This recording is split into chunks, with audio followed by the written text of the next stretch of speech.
Hey guys, today we're going to talk about a very important thing called texel density.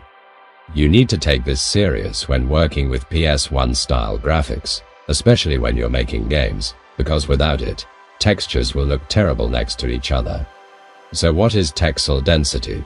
Texel density, also known as texture density, is a measure of how many texture pixels are used to represent a unit of surface area on a 3D model.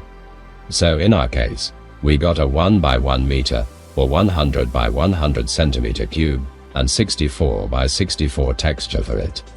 We will use this wonderful plugin, the link to which I will leave in the description, and when we press calculate TD it gives us approximately 40.1 pixels per meter, which doesn't really make sense. CUS we clearly can see that it's 64 pixels per meter.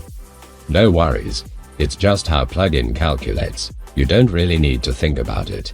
It's all fine, just wait till the end. Let's say we have a cube with a texel density of 40.1 pixels per meter, and this cube is next to a wall whose texel density is, let's say, 20 pixels per meter with texture of 64 by 64 pixels.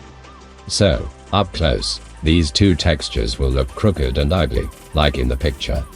A simple solution would be to just roughly select the wall texture resolution and eventually select it so that the difference is almost invisible. And this is quite a reasonable, but not the fastest solution. Therefore, I suggest you use this plugin instead. Through this plugin, we see that our cube has a texel density of approximately 40.1, and the wall has 20.9. We click on the wall and insert into the plugin the texel density value of 40.1, so that it is like our box.